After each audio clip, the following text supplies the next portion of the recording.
الحمدللہ وکفا وسلام علی عبادہ الذین اصطفیٰ اما بعد اعوذ باللہ من الشیطان الرجیم بسم اللہ الرحمن الرحیم قال اللہ تبارک و تعالی فی قرآن المجید الا ان اولیاء اللہ لا خوف علیہم ولا هم یحزنون صدق اللہ العلی الولی الحی القیوم۔ درود شریف پڑھ لیجئے۔ اللہم صلی علی سیدنا نبینا مولانا محمد وعلی آل سیدنا نبینا مولانا محمد وصحبہ بارک وسلم۔ حضرات، سب سے پہلے میں مبارکباد پیش کرتا ہوں ان کمیٹی والوں کو، ان نوجوانوں کو جنہوں نے عرس اعلیٰ حضرت کے موقع پر نیاز کا بھی اہتمام کیا اور اس بابرکت مجلس کا بھی اہتمام کیا، اور یہ طریقہ کہ جب بزرگوں کا دین آئے تو پھر ان کا تذکرہ کیا جائے، یہ بہت ہی اچھا اور مبارک طریقہ ہے، کیونکہ اگر آپ اور ہم بزرگوں کے تذکرے سنیں گے، ان کی سوانح حیات کو یا تو کتابوں میں پڑھیں گے یا پھر علماء سے سنیں گے، تو پھر آپ کے اور ہمارے اندر بھی اس طرح کی لگن پیدا ہونی شروع ہو جائے گی کہ آپ اور ہم بھی کچھ وہ کام کر کے جائے جو کام ان اولیاء اللہ نے کیا ہے۔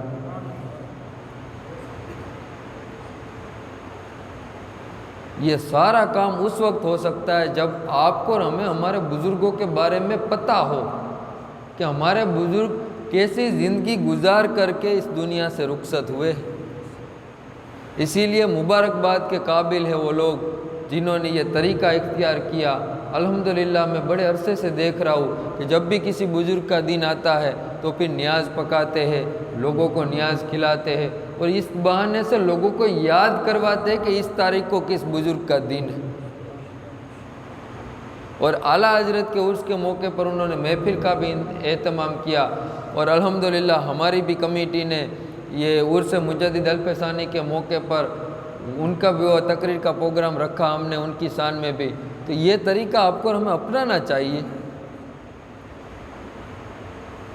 حضرت جنید بغدادی فرمایا کرتے تھے، آپ فرماتے ہیں کہ اللہ کے ولیوں کا تذکرہ اور اللہ کے ولیوں کو یاد کرنا، ان کی زندگیوں کے بارے میں پڑھنا اور پڑھ کر کے پھر لوگوں کو سنانا، ان کا تذکرہ کرنا اللہ کے لشکروں میں سے ایک لشکر ہے۔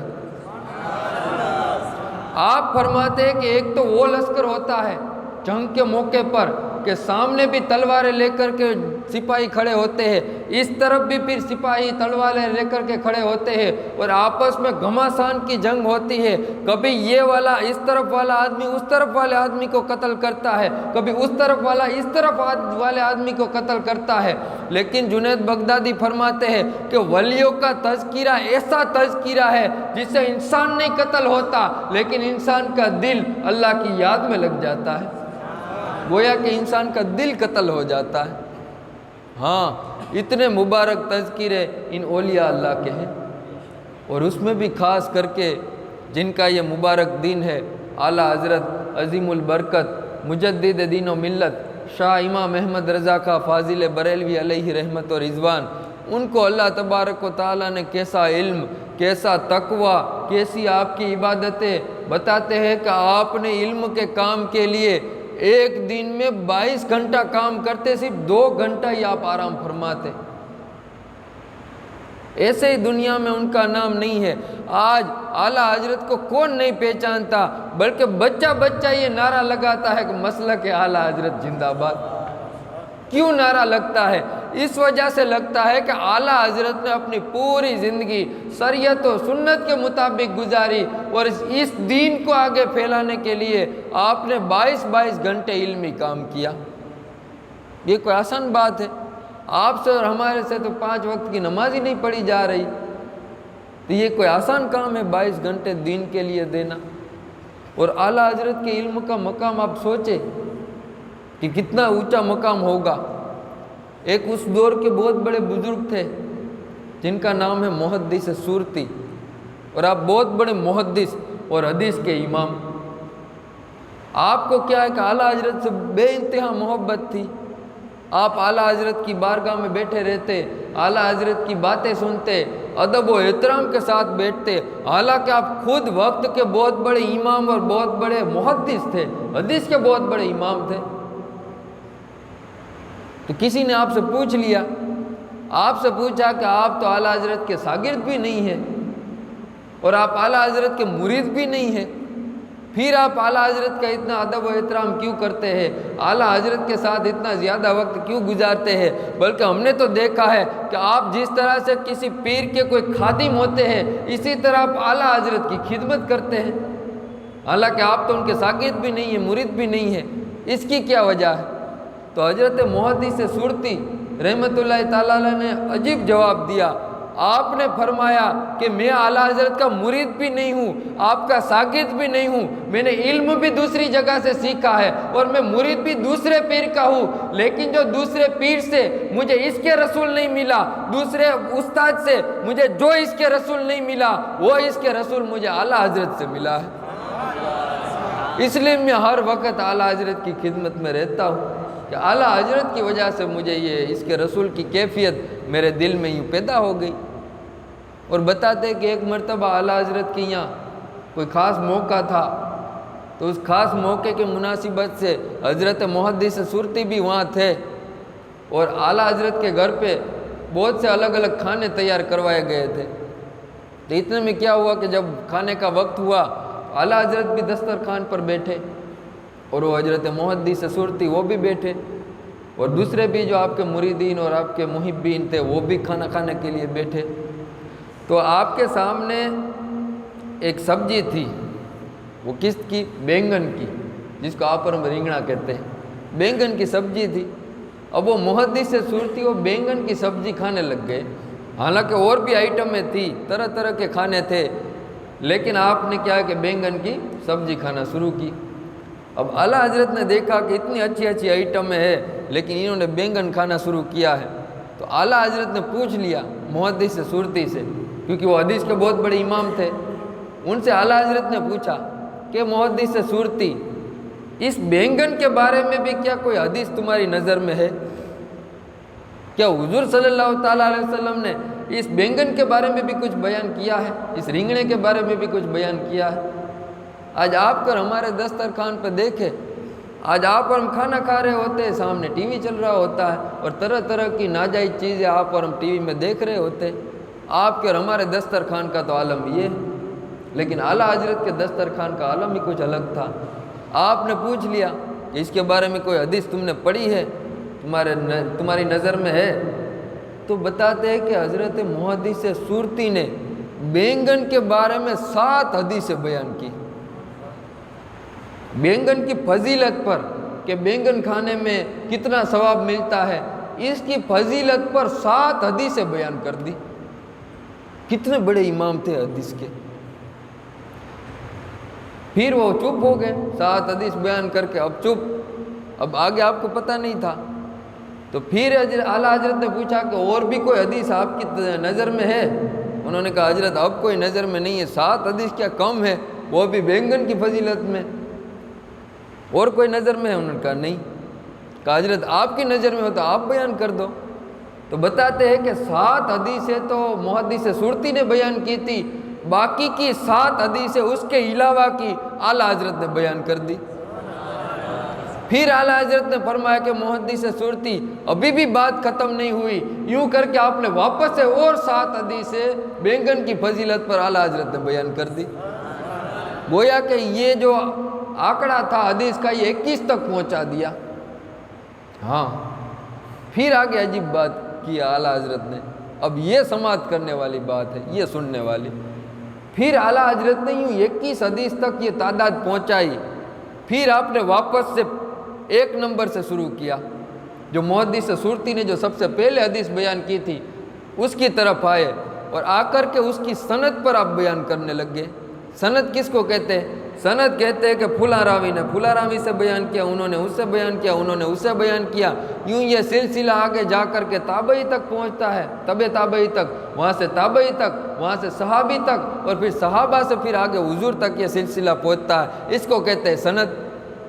تو اعلیٰ حضرت نے جو پہلی حدیث جو محدث سورتی نے بیان کی تھی، اس کی یہ جو سند تھی وہ سند بیان کرنا شروع کر دی، اور سند بیان کر کے آپ نے فرمایا کہ اس سند میں یہ جو راوی ہے، یہ نام کا جو راوی ہے، یہ راوی جھوٹا اور کذاب ہے، اس کا مطلب یہ ہے کہ یہ حدیث بھی غلط ہے۔ پھر دوسری حدیث پر آئے، دوسری حدیث پر بھی آپ نے کہا کہ یہ جو فلاں راوی ہے وہ فلاں راوی یہ جھوٹا اور کذاب اور دجال ہے، یہ حدیث بھی غلط ہے۔ پھر تیسری حدیث، چوتھی حدیث، بتاتے کہ 21 جو حدیث آپ نے بیان کی تھی، جو 14 خود نے بیان کی تھی اور 7 انہوں نے محدث سورتی نے بیان کی تھی، بتاتے کہ 21 حدیث کو اعلیٰ حضرت نے جھوٹا ثابت کر دیا کہ حدیث ساری کی ساری من گھڑت اور جھوٹی ہے۔ اب کسی بھی کتاب کو سامنے نہیں رکھا، نہ کوئی کتاب دیکھی، نہ اور کسی سے کچھ بات چیت کی، اپنے علم سے آپ نے 21 حدیثوں کی سند پر کلام کیا اور سب کو آپ نے من گھڑت اور موضوع قرار دے دیا کہ یہ غلط حدیث ہے جو حضور صلی اللہ تعالیٰ علیہ وسلم کی طرف منسوب کی گئی۔ بینگن اور رنگڑے کی فضیلت پر کوئی حدیث نہیں ہے۔ تو آپ سوچیں کہ جن کے دسترخوان میں علم کا عالم یہ ہو، جس اعلیٰ حضرت کا جب دسترخوان میں بیٹھے تو گویا ایسا نظر آتا ہے کہ حدیث کے اس دور کے سب سے بڑے امام ہیں، جب دسترخوان کا عالم یہ ہو، وہ اعلیٰ حضرت جب مفتی بن کر کے اپنے عہدے پر بیٹھ کر کے جب آپ فتاویٰ لکھتے ہوتے، بتائیے کہ اس وقت اعلیٰ حضرت کے علم کا عالم کیا ہوگا، جن کے دسترخوان کا عالم یہ ہے۔ تو اعلیٰ حضرت کو اللہ تبارک و تعالیٰ نے اتنی اونچی شان سے نوازا تھا۔ بتاتے ہیں کہ ایک مرتبہ کسی نے آپ کو خط لکھ دیا کوئی فتویٰ پوچھنے کے لیے۔ اب اس خط میں کیا لکھا ہوا تھا؟ آج آپ اور ہم بھی جب فتویٰ منگاتے ہیں تو کس طرح لکھتے ہیں؟ کیا فرماتے علماء سرا متین اس مسئلے کے بارے میں، یوں کر کے آگے آپ اور ہم لکھتے ہیں۔ پھر جو بھی مسئلہ ہوتا ہے وہ مفتیان کرام سے آپ اور ہم پوچھتے ہیں۔ تو اب اس خط میں یہ ساری چیزیں لکھی ہوئی تھی، لیکن ایک لفظ اور لکھا ہوا تھا۔ وہ کیا لکھا ہوا تھا؟ حافظ لکھا ہوا تھا اعلیٰ حضرت کے بارے میں۔ حالانکہ جب یہ خط اعلیٰ حضرت کے پاس پہنچا اس وقت اعلیٰ حضرت حافظ نہیں تھے، پورا قرآن آپ کو زبانی یاد نہیں تھا۔ اب یہ 29 سوال کا واقعہ تھا، 29 سوال کے دن یہ خط آپ تک پہنچا۔ پھر 30واں چاند ہوا یا 29واں چاند ہوا، ایک آدھ دن کے بعد رمضان شروع ہو گیا۔ اب جب آپ نے پڑھا حافظ اپنے نام کے آگے، تو پھر کیا ہوا کہ آپ نے ہی سوچا کہ لوگ مجھے حافظ سمجھ رہے ہیں اور میں تو حافظ ہوئی نہیں۔ اب لوگوں نے پھر کیا ہے کہ حسن ظن کی وجہ سے مجھے حافظ کہنا شروع کر دیا ہے۔ اب مجھے چاہیے کہ لوگ جس طرح سے مجھے یاد کرتے ہیں میں خود اپنے آپ کو اس طرح کا بنا لوں۔ اس لیے آپ نے کیا کیا کہ رمضان مہینہ جیسے ہی شروع ہوا تو آپ کیا کرتے تھے کہ مغرب سے عشاء کا جو وقت ہوتا ہے وہ کتنا تنگ وقت ہوتا ہے، بالکل تھوڑا سا وقت ہوتا ہے، زیادہ سے زیادہ یوں سمجھے کہ 1 گھنٹہ یا 1 گھنٹہ 10 منٹ 15 منٹ اتنا ہی وقت ہوتا ہے۔ تو اتنے ہی وقت میں آپ کیا کرتے کہ ہر روز پہلے دن پہلا پارہ آپ نے یاد کر لیا اور یاد کر کے تراویح میں سنایا، پھر دوسرے دن دوسرا پارہ آپ نے یاد کر لیا پھر تراویح میں سنایا، یوں کر کے جیسے رمضان ختم ہوا اسی رمضان ختم ہوتے ہی اعلیٰ حضرت خود حافظ بن گئے، آپ نے پورے کا پورا قرآن یاد کر لیا۔ اب 1-1.5 گھنٹے میں پورا پارہ یاد کرنا، اور وہ بھی 1-1.5 گھنٹے نہیں بیٹھتے تھے بلکہ اس میں بھی آدھا گھنٹہ پونا گھنٹہ آپ بیٹھ لیا کرتے تھے، یوں آدھے پونے گھنٹے میں پورا کا پورا پارہ آپ کو یاد ہو جاتا تھا۔ اتنی آپ کی یادداشت اور آپ کا ذہن اور آپ کی عقل اللہ تبارک و تعالیٰ نے دی تھی آپ کو شان۔ بتاتے ہیں کہ اعلیٰ حضرت نے اپنے والد محترم سے جو علم سیکھا، 14 سال کی عمر میں آپ مفتی بن گئے، صرف 14 سال کی عمر میں، اور 21 علوم میں آپ کو مہارت حاصل تھی۔ 21 علوم میں وہ کتابیں جو 21 علوم کی آپ نے پڑھی تھی اپنے والد محترم سے، کس طرح پڑھی تھی؟ وہ اس طرح پڑھی تھی کہ جیسے کوئی کتاب ہے تو ان کے 3 حصے اگر کر لیے، جیسے 100 پیج کی کتاب ہے تو ان کے 3 حصے کر لیے تو 33 پیج کے 3 حصے ہو جائیں گے۔ تو بتاتے ہیں کہ اعلیٰ حضرت صرف اس کتاب کا پہلا حصہ والد محترم سے پڑھتے تھے، باقی کے 2 حصے خود حل فرما لیا کرتے تھے، خود کتاب ان کو سمجھ میں آ جاتی تھی۔ اتنی یادداشت اللہ تبارک و تعالیٰ نے اعلیٰ حضرت عظیم البرکت مجدد دین و ملت شاہ امام احمد رضا خان فاضل بریلوی، ان کو اللہ تبارک و تعالیٰ نے علم میں یہ ملکہ عطا فرمایا تھا۔ اور آپ کی عبادتیں، ریاضتیں بتاتے ہیں کہ اتنی مصروفیت کے باوجود کتنی مصروفیت تھی۔ ایک مرتبہ لاہور سے کسی بزرگ نے خط لکھ دیا اعلیٰ حضرت کو۔ اب اس وقت یہ بھارت پاکستان الگ تو ہوا نہیں تھا، تو لاہور سے کسی بزرگ نے خط لکھ دیا کہ حضرت ہمارے یہاں بہت بڑا دارالعلوم ہے اور آپ جیسے عالم دین کی مفتی کی ضرورت ہے ہمیں، آپ یہاں آ جائے، ہم تمام فیسلٹی آپ کو دیں گے، آپ یہاں آ جائے، آپ دین کا کام یہاں آ کر کے کریں۔ اب جب یہ خط اعلیٰ حضرت کے پاس پہنچا تو اعلیٰ حضرت نے واپس سے جو اس کا جواب لکھا، وہ جواب جب واپس لاہور پہنچا اور اس بندے نے، اس اللہ کے نیک بندے نے جب وہ دیکھا تو اس میں یہ لکھا ہوا تھا کہ دین کا کام کس طریقے سے کیا جا سکتا ہے۔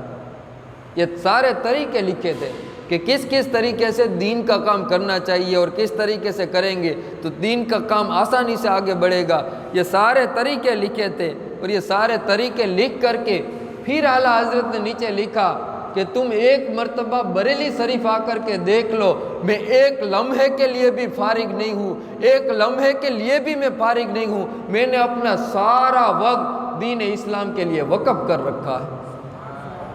گویا کہ اعلیٰ حضرت کی اتنی مصروفیت تھی کہ آپ خالی نہیں تھے، بتاتے 22 گھنٹہ آپ علم کا کام کرتے، پھر آپ سوچے کہ کب وہ فارغ ہوں گے۔ اتنا زیادہ مصروفیت ہونے کے باوجود اعلیٰ حضرت کی عبادتیں آپ دیکھیں، ریاضتیں دیکھیں، فرض کی تو دور کی بات رہی، بتاتے ہیں کہ سنتوں کی بھی اتنی پابندی تھی آپ کی۔ ہاں، آج آپ اور ہم الحمدللہ نعرہ لگاتے ہیں مسلک اعلیٰ حضرت زندہ باد، یقیناً لگانا چاہیے، اور یہ نعرے تو زور شور سے لگانے چاہیے تاکہ لوگوں کو پتہ چلے کہ ہمارا مسلک کسی بید بو کا مسلک نہیں ہے، بلکہ ہمارا مسلک امام عشق و محبت اعلیٰ حضرت والا مسلک ہے، اور یہ مسلک کوئی نیا مسلک نہیں ہے۔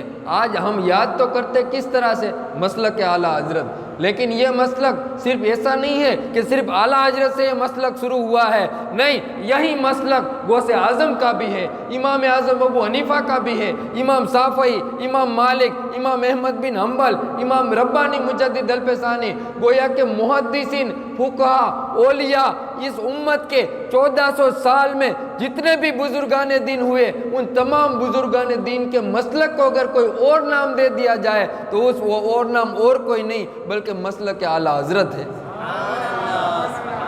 لوگ یہ اعتراض کرتے ہیں بہت سارے کہ مسلک اعلیٰ حضرت کہاں سے آ گیا، یا آپ کا مسلک تو بس ابھی 100-150 سال سے آیا ہے۔ نہیں حضرات، یہ وہی پرانا مسلک ہے جو اولیاء کا مسلک تھا، جو صحابہ کا مسلک تھا۔ اب ایک سوال پیدا ہوتا ہے کہ بھئی جو اتنا پرانا مسلک ہے تو اس مسلک کو پھر غوث اعظم کے ساتھ کیوں نہیں جوڑا گیا؟ حالانکہ غوث اعظم کی تو شان آپ دیکھیں کہ ان کی شان ہی نرالی، پھر اس مسلک کو غوث اعظم کے ساتھ کیوں نہیں جوڑا گیا؟ غریب نواز کے ساتھ کیوں نہیں جوڑا گیا؟ حضرت بہاؤالدین نقشبند کے ساتھ کیوں نہیں جوڑا گیا؟ حضرت شیخ صحاب الدین عمر سہروردی ان کے ساتھ کیوں نہیں جوڑا گیا؟ حضرت بایزید بستامی کے ساتھ، گویا کہ اتنے ٹاپ لیول کے اولیاء کرام گزرے ہیں، ان کے ساتھ کیوں نہیں جوڑا گیا؟ اور اعلیٰ حضرت کے ساتھ کیوں جوڑا گیا؟ اعلیٰ حضرت کا نام کیوں لیا جاتا ہے؟ اس کی وجہ یہ ہے کہ اس کو آپ ایک مثال سے سمجھیں کہ پہلے کے دور میں جب کوئی آدمی یہ نام لیتا نا گھی، تو اس سے مراد وہی گھی ہوتا جو بھینس اور گائے کے دودھ سے تیار ہوتا ہے۔ اس دور میں دوسرا گھی تھا ہی نہیں، اسی لیے پھر کیا ہے کہ جو بھی آدمی کہتا گھی کا مطلب گھی ہوتا تھا۔ پھر آگے دھیرے دھیرے کیا کہ اس کی بھی ڈپلیکیٹ بنی، جس کو آپ اور ہم ونسپتی گھی کہتے ہیں، یا پتہ نہیں کیا کیا نام آپ اور ہم استعمال کرتے ہیں۔ اب جس دکان پر یہ سچا گھی بھی ہو، کھوٹا گھی بھی ہو، یعنی ونسپتی گھی بھی ہو، اور یہ گائے اور بھینس والا گھی بھی ہو، تو آپ کو ہمیں گھی چاہیے تو آپ کو ہمیں اب نام لے کر بتانا پڑے گا کہ سچا گھی یا ونسپتی گھی۔ پہلے تو صرف گھی ہی کہا جاتا تھا، لیکن اب یا تو آپ کو اور ہمیں یا تو سچا لفظ استعمال کرنا پڑے گا یا ونسپتی لفظ استعمال کرنا پڑے گا، تاکہ دکان والے کو پتہ چلے کہ میں اس کو کون سا گھی دوں، ونسپتی گھی دوں یا یہ گھی دوں۔ تو ایک وہ وقت تھا کہ جب دوسرے فرقے بنتے بھی تھے، اور بہت سے فرقے بنے، جیسے معتزلہ فرقہ بنا، جہمیہ فرقہ بنا، قدریہ فرقہ بنا، یوں بہت سے فرقے بنے اور بن کر کے ختم بھی ہو گئے، لیکن وہ اپنے آپ کو، جو معتزلہ ہوتے تھے وہ اپنے آپ کو معتزلی کہتے تھے، جو جہمیہ ہوتے وہ جہمیہ کہتے تھے، گویا کہ وہ اپنا نام ہی الگ کر لیتے تھے۔ لیکن اعلیٰ حضرت کے دور میں کچھ بے ادب اور گستاخ ایسے پیدا ہوئے جو کرتے تو اولیاء کی شان میں گستاخی، کرتے تو انبیاء کی شان میں گستاخی، کرتے تو اللہ کی شان میں گستاخی، لیکن اپنے آپ کو اہل سنت بھی کہتے۔ اب کیسے پتہ چلے کہ اس میں سے اصل اہل سنت کون ہے؟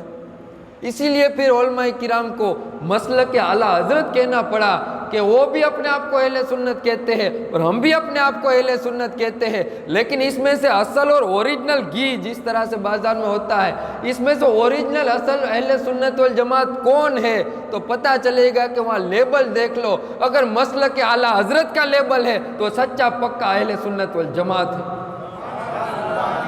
ہاں، یہ لیبل اس وجہ سے لگانا پڑا، ورنہ یہ لیبل کی ضرورت نہیں تھی۔ تو میں یہ عرض کر رہا تھا کہ اعلیٰ حضرت کو اللہ تبارک و تعالیٰ نے علم میں بھی مہارت دی تھی، لیکن آپ سنتوں کے اتنے پابند اور اتنی مصروفیت کے باوجود، بات تو یہیں سے ہی چلی تھی کہ آپ کی اتنی مصروفیت تھی، اس کے باوجود آپ نے 5 وقت کی نماز با جماعت ہر حالت میں ادا کی۔ ہر حالت میں آپ نے 5 وقت کی نمازیں با جماعت ادا کی۔ بتاتے ہیں کہ ایک مرتبہ آپ کے پیروں میں درد ہو گیا، انگلی میں، اور وہ انگلی پوری سوج گئی اور آپ کے لیے کھڑا ہونا بھی مشکل ہو گیا، تو کسی ڈاکٹر کے پاس، حکیم کے پاس، طبیب کے پاس آپ کو لے گئے۔ جب وہاں آپ کو لے گئے تو اس نے کیا کہ اس میں کچھ ملم وغیرہ لگا کر کے وہ پٹی وغیرہ باندھ دی، اور پھر اس نے کہا کہ حضرت آپ اگر چلیں گے پھریں گے نہیں، صرف آرام کریں گے تو مجھے امید ہے کہ 10-12 دن میں آپ کا یہ زخم صحیح ہو جائے گا۔ آپ چلنا پھرنا نہیں، صرف آرام کرنا، بستر پر لیٹے رہنا، آپ کھڑے بھی نہ ہونا، جب شدید ضرورت ہو جیسے پیشاب پاخانہ ہے یا اور کوئی ضرورت ہو تب ہی آپ کھڑے ہونا، ورنہ کھڑے نہیں ہونا۔ انہوں نے کہا ٹھیک ہے دیکھ لیں گے۔ اب اعلیٰ حضرت واپس اپنے گھر آئے۔ جب گھر آئے تو ظہر کی نماز کا وقت ہوا۔ اب ظہر کی نماز کے لیے آپ جب اٹھے تو چلنا بھی مشکل تھا، بلکہ اٹھنا بھی مشکل تھا۔ آپ اٹھتے تھے پھر بھی آپ کے پیروں میں درد ہوتا تھا، پھر بھی آپ نے گھر پہ وضو کیا، اور گھر پہ وضو کر کے آپ یوں چل تو سکتے نہیں تھے، یوں بیٹھے بیٹھے آپ گھر کے باہر نکلے۔ کس لیے؟ نماز کے لیے، کہ میں مسجد میں جا کر کے جماعت نماز ادا کروں۔ اس کے لیے آپ یوں بیٹھے بیٹھے یوں گھسٹ گھسٹ کر کے گھر کے باہر نکلے۔ جب گھر کے باہر نکلے تو لوگوں نے دیکھ لیا، آپ کے محبین نے، آپ کے مریدوں نے، آپ کے رشتہ داروں نے آپ کو دیکھ لیا کہ یوں آپ طریقے سے باہر نکلے ہیں۔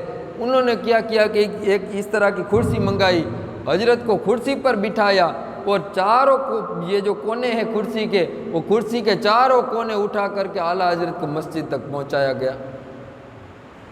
اور پھر ان مریدوں نے اور ان رشتہ داروں نے یہ طے کر لیا کہ جب تک اعلیٰ حضرت کے جو پیر کا زخم ہے یہ جب تک صحیح نہیں ہوگا تب تک ہم حضرت کی خدمت میں رہیں گے، اور جب بھی نماز کا وقت ہوگا اعلیٰ حضرت کو مسجد کے لیے لے جائیں گے۔ بتاتے ہیں کہ 1 مہینے کے بعد وہ زخم آپ کا صحیح ہوا۔ تب تک اعلیٰ حضرت کرسی پر بیٹھ جاتے، لوگ آپ کو اٹھا کر کے مسجد پہ لاتے، واپس نماز ختم ہوتی واپس آپ کو گھر پہ رکھتے۔ تو حضرت آپ کو اور ہم کو تو اللہ تبارک و تعالیٰ نے یہ صحیح سلامت پیر دیے ہیں، آپ کا ہمارے پاس تو وقت بھی ہوتا ہے، پھر آپ اور ہم نماز کی طرف کیوں نہیں آتے؟ پھر آپ اور ہم حضور صلی اللہ تعالیٰ علیہ وسلم کی سنتوں کی طرف کیوں نہیں آتے؟ تو حضرت آپ کو اور ہمیں اس طرف توجہ کرنے کی ضرورت ہے۔ اعلیٰ حضرت سے، بزرگان دین سے آپ اور ہم کچھ نہ کچھ یہ ساری باتیں سیکھیں، آپ اور ہم نمازوں کے پابند ہو جائے، حضور صلی اللہ تعالیٰ علیہ وسلم کی ایک ایک سنتوں پر عمل کرنے کی کوشش کریں۔ اللہ تبارک و تعالیٰ ہمیں بھلائیوں کی توفیق عطا فرمائے، ہمارے بولنے میں اور آپ کے سننے میں جو بھی غلطی ہوئی ہو اللہ تبارک و تعالیٰ اپنے کرم سے معاف عطا فرمائے۔ اللہ تبارک و تعالی ہمارے دلوں میں اعلیٰ حضرت کی محبت کوٹ کوٹ کر کے بھر دے۔ اللہ تبارک و تعالی ہمارے مشائخ، ہمارے بزرگان دین کا روحانی فیض ہمیں عطا فرمائے۔ وما علینا الا البلاغ المبین برحمتک یا ارحم الراحمین۔